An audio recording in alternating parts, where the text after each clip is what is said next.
યુવતીને કેફી પદાર્થ પીવડાવી કારમાં હોટલમાં લઈ જઈ સામૂહિક બળાત્કાર ગુજારનાર ભાજપના વોર્ડ મહામંત્રી અને તેના મિત્રને પોલીસે ઝડપી પાડ્યા બાદ કોર્ટમાં રજૂ કરી 4 દિવસના રિમાન્ડ મેળવ્યા હતા. તો ભાજપના મહામંત્રી દ્વારા કરાયેલા ગેરકાયદેસર દબાણો પર પોલીસ પાલિકાની મદદથી દૂર કર્યા હતા. સુરતમાં જહાંગીરપુરા પોલીસ મથકની હાથમાં ભાજપ વોર્ડ મહામંત્રી આદિત્ય ઉપાધ્યાયે એક યુવતીને કેફી પદાર્થ પીવડાવ્યા બાદ તેની કારમાં ઓયો હોટલમાં લઈ જઈ ત્યાં આદિત્ય ઉપાધ્યાય અને તેના મિત્રે યુવતી પર વારાફરતી સામૂહિક બળાત્કાર ગુજારી હતો.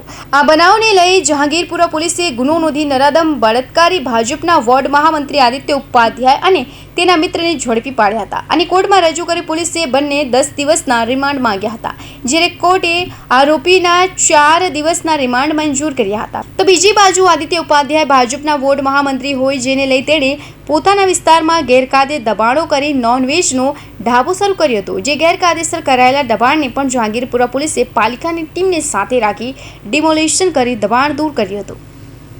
Bureau report, Hind TV news, Surat.